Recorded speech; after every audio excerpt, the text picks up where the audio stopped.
Hello anime lovers, स्वागत है आपका वाइपर एनिमे एक्सप्लेन्ड चैनल पर। और आज हम देखेंगे जुजुत्सु काइसेन सीजन 2 के एपिसोड नंबर 10 को। अगर आपने इसके पिछले एपिसोड्स के वीडियोस अब तक नहीं देखे हैं तो उनकी लिंक आपको डिस्क्रिप्शन में मिल जाएगी। तो चलिए जानते हैं आगे की कहानी को बिना किसी देरी के। तो पिछले एपिसोड में हमने देखा था कि गेतो असल में मर चुका है और उसके शरीर पर किसी कर्स ने कब्जा किया हुआ था। ये सूडो गेतो गोजो को प्रिजन रेल्म में कैद कर देता है। दूसरी तरफ यूजी के कान पर एक मशीन आकर लगती है जिसे यूजी तुरंत ही निकाल लेता है और तोड़ने की कोशिश करता है, पर उसमें से मेकामारू की आवाज आ रही थी जो इन्हें बताता है कि गोजो को सील कर दिया गया है। इधर सूडो गेतो गोजो को गुड नाइट बोलता है कि अब उनकी मुलाकात एक नई दुनिया में होगी। वहीं गोजो अपने दोस्त गेतो से कहता है कि वो जाग जाए, वो ऐसे ही किसी को भी अपने शरीर पर कब्जा करने देगा। इसके बाद गेतो का हाथ अपने आप ही सूडो गेतो का गला दबाने लगता है, जो देख सूडो गेतो हंसने लगता है क्योंकि ऐसा पहली बार हुआ था। वो माहितो से कहता है कि शायद उसकी थ्योरी गलत है कि आत्मा और शरीर अलग अलग होते हैं। जब उसने गेतो के शरीर पर कब्जा किया था तब उसे उसकी बॉडी की मेमोरीज भी मिली थी। माहितो बोलता है कि उन दोनों की कर्स्ड टेक्निक्स अलग अलग हैं और उनमें जमीन आसमान का फर्क है। गोजो इनसे कहता है कि टाइम पास करना बंद करो और जो करने आए हो उसे पूरा करो। सूडो गेतो भी उसकी बात से सहमत होता है और वो प्रिजन रेल्म को क्लोज होने का ऑर्डर देता है, जिससे वो बॉक्स बंद हो जाता है और गोजो उसमें पूरी तरह से सील हो गया था। माहितो पूछता है कि क्या वो अब इसका इस्तेमाल नहीं कर पाएंगे, जिस पर सूडो गेतो बताता है कि इसमें वो सिर्फ एक ही इंसान को कैद कर सकते हैं और जब तक वो आदमी अंदर खुद को मार न ले तब तक इस बॉक्स को दोबारा यूज नहीं किया जा सकता। इधर मैमे को मेकामारू की बात पर यकीन नहीं हो रहा था, तो मेकामारू उसे बताता है कि आज से 10 दिन पहले स्पेशल ग्रेट कर्स माहितो के हाथों उसकी यानी कोकिची की मौत हो चुकी है और ये सिर्फ एक बैकअप पपेट है। ऐसे 3 पपेट्स उसने मरने से पहले छोड़े थे। इनकी कंडीशन यही थी कि ये गोजो के सील होते ही एक्टिवेट हो जाएंगे। ये पपेट यूजी की टीम के पास इसीलिए आया है क्योंकि यूजी के गद्दार होने के चांसेस सबसे कम है। तभी पपेट इन्हें ये भी बताता है कि 2 कर्स यूजर्स उनकी तरफ उन्हें मारने आ रहे हैं। मैमे यूजी से पूछती है कि ये लोग कितने स्ट्रॉन्ग होंगे, जिस पर यूजी उसे बताता है कि ये उस टिड्ढे कर्स से भी ज्यादा स्ट्रॉन्ग है, यानी ये सेमी ग्रेड 1 जितने पावरफुल तो जरूर होंगे। मैमे इन लोगों को इग्नोर कर आगे बढ़ने को बोलती है क्योंकि उन्हें गोजो के पास जाना है, पर मेकामारू उन्हें सलाह देता है कि अब सिचुएशन चेंज हो चुकी है। उनके दुश्मन ऑलरेडी यहाँ 4 कर्टेन बना चुके हैं। कर्टेन ए आम लोगों को रोकता है, कर्टेन बी गोजो को रोकने के लिए था, कर्टेन सी सॉर्सरर्स को अंदर आने से रोकता है और कर्टेन डी सिर्फ आम लोगों को कैद करता है, यानी कि ये लोग गोजो तक नहीं पहुंच सकते क्योंकि कर्टेन सी इन्हें रोक देगा और अंदर ये लोग मोबाइल भी यूज नहीं कर सकते। इसीलिए यूजी को स्टेशन के बाहर जाकर सभी सॉर्सरर को ये भी खबर देनी होगी कि गोजो को सील कर दिया गया है, जिससे उन सभी लोगों का सिर्फ एक ही गोल होगा, गोजो को बचाना। मेकामारू मेमे से बोलता है कि यूजी के लिए रास्ता साफ करे और उन कर्स यूजर्स को मार दे। मेमे मान जाती है लेकिन पूछती है कि मेकामारू का बैंक बैलेंस कितना है। मेकामारू सीरियस होकर कहता है कि अगर गोजो को बचाया नहीं गया तो पूरी दुनिया के लिए बहुत बुरा होगा। वो इन्हें अपनी जान की बाजी लगाने को भी कहता है। मेकामारू मीवा के बारे में सोचते हुए कहता है, एक टाइम था जब उसे दुनिया की कोई चिंता नहीं थी, पर अब ऐसा नहीं है। तभी वो कर्स यूजर एबिना अपने शिकिगामी डॉग के साथ यहाँ आ जाता है और मैमे भी उससे लड़ने को तैयार थी। इधर स्टेशन के अंदर जोगो और चोजो को भी होश आ जाता है। वो अब तक गोजो के इनफाइनाइट वॉइड की वजह से स्टैच्यू बने हुए थे। सूडो गेतो उनसे कुछ कहता इससे पहले ही वो बॉक्स उसके हाथ से छूटकर जमीन पर गिर जाता है क्योंकि वो बहुत ज्यादा भारी हो गया था। आखिर उसमें गोजो नाम का मॉन्स्टर जो कैद था। बॉक्स के अंदर गोजो ढेर सारे स्केलेटन्स से घिरा हुआ था और वो ये भी नोटिस करता है कि बॉक्स के अंदर समय रुका हुआ है। गोजो एडमिट करता है कि इस बार उससे गड़बड़ हो गई है, लेकिन उसे अपने साथियों पर पूरा भरोसा है। इधर सभी टीम्स को जो कि स्टैंड बाय पर खड़ी थी उन्हें बताया जाता है कि कर्टेन के अंदर इंसानों की संख्या कम होती जा रही है और ट्रांसफिगर्ड ह्यूमंस ने भी आम लोगों पर अटैक करना शुरू कर दिया है। इसीलिए सभी टीम्स को ऑर्डर्स दिए जाते हैं कि वो लोग अंदर जाकर अटैक करें। टीम नानामी को सबसे ज्यादा चिंता उस कर्टेन की थी जो कि सॉर्सरर्स को अंदर जाने से रोकता है। गोजो को अंदर गए लगभग 1 घंटा हो चुका था, यानी अंदर जरूर कुछ हुआ है और उनके दुश्मन ने कोई बड़ी प्लानिंग की है। नानामी अब इन दोनों से लोगों को बचाने को कहता है और इस कर्टेन बिछाने वाले से वो खुद निपटेगा। और इसके बाद तीनों टीम्स एक साथ बैरियर के अंदर चली जाती है। बैरियर के बाहर हम कियोटाका को देखते हैं जो कि अकारी से बात कर रहा था। ये मैनेजर्स ही थे जो सारे हालातों पर नजर रखे हुए थे, लेकिन तभी कियोटाका को पीछे से कोई स्टैब कर देता है। ये एक कर्स यूजर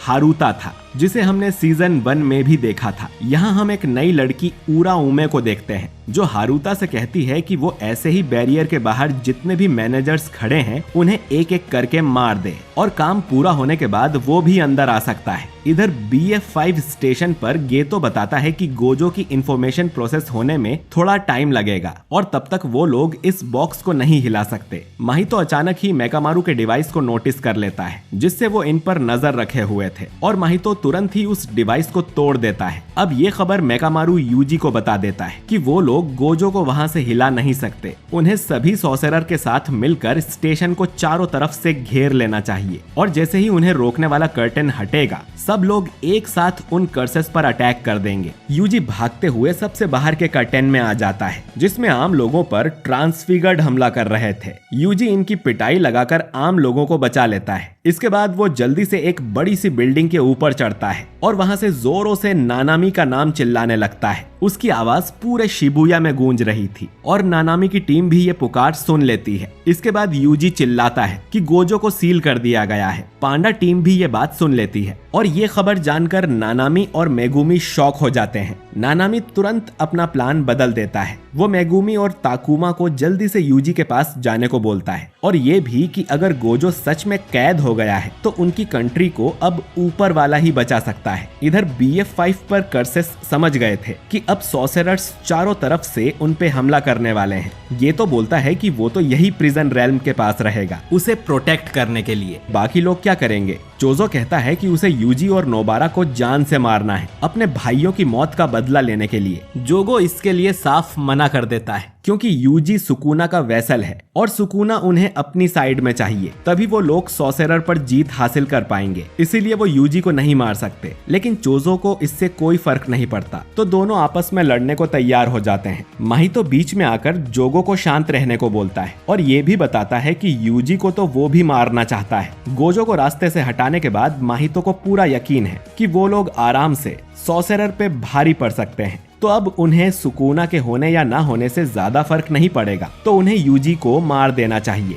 जोगो को माहितो की बात सुन यकीन नहीं होता और वो पूछता है कि क्या वो सीरियस है। जोगो फिर माहितो को उनकी पुरानी बात याद दिलाता है कि इससे फर्क नहीं पड़ता कि वो लोग आखिरी तक जिंदा रहें या नहीं और सुकुना इनकी साइड है या नहीं। अगर उन्होंने सुकुना को वापस जिंदा कर दिया तो वो अकेले ही कर्सेस का साम्राज्य खड़ा कर देगा। वो लोग इंसानों से अलग हैं। उन्हें अपना पर्पस पूरा करने के लिए मौत से भी नहीं डरना चाहिए। पर माहितो उसकी बात नहीं मानता और कहता है कि कर्स स्पिरिट्स भी अपने मन के ही काम करते हैं। वो जानता है कि सुकुना को जिंदा करने का प्लान अच्छा है, पर वो इसके लिए जोगो से लड़ना नहीं चाहता, तो उन्हें एक गेम खेलना चाहिए। अगर माहितो ने यूजी को पहले देखा तो वो उसे मार देगा, लेकिन अगर यूजी जोगो को पहले मिलता है तो वो उसे सुकुना की फिंगर खिलाकर सुकुना को जिंदा कर सकता है। चोजो बोलता है कि वो भी यूजी को देखते ही मार देगा, यानी कि वो भी इस गेम में माहितो की साइड है। इसके बाद माहितो सूडोगेतो से पूछता है कि वो किसकी तरफ है। सूडोगेतो बोलता है कि उसे इस लफड़े में नहीं पड़ना और वो यहीं रुककर प्रिजन रेल्म का ध्यान रखेगा, तो वो लोग जो चाहे वो कर सकते हैं। और सुकुना को जिंदा करना वैसे भी एक बैकअप प्लान था in case prison realm fail हो जाए तो।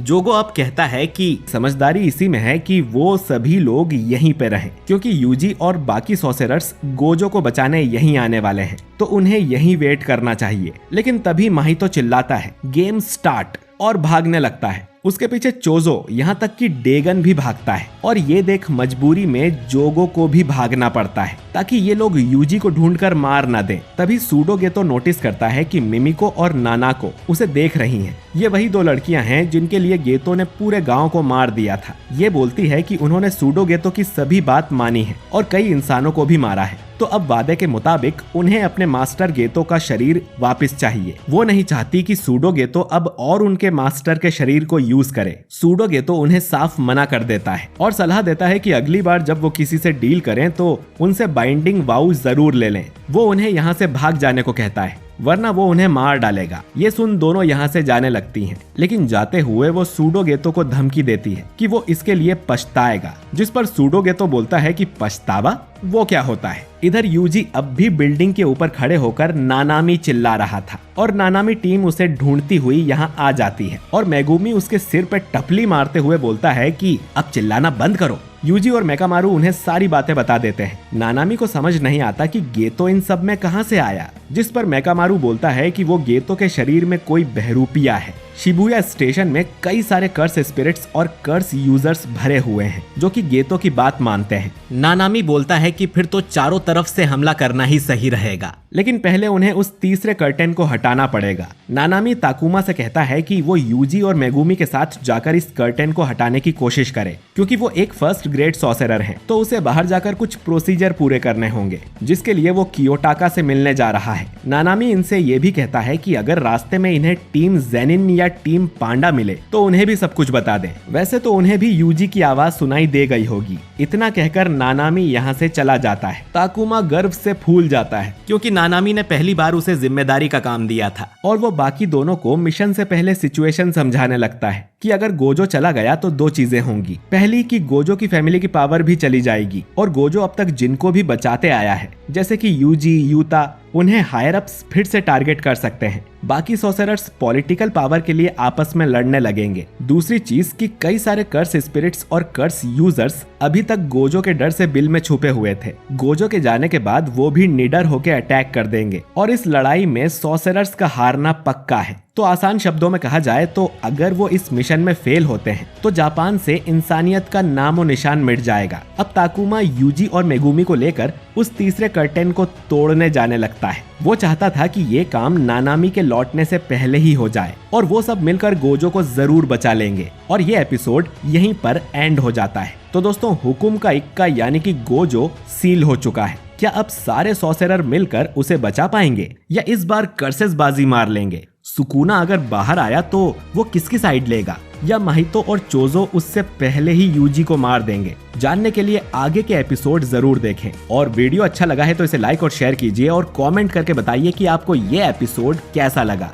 और अगर आप हमारे चैनल पर नए हैं तो हमारे चैनल वाइपर एनीमे एक्सप्लेन्ड को सब्सक्राइब करके बेल आइकन जरूर दबाइए। मैं मिलता हूँ आपसे बहुत ही जल्द नए वीडियो के साथ। शुक्रिया।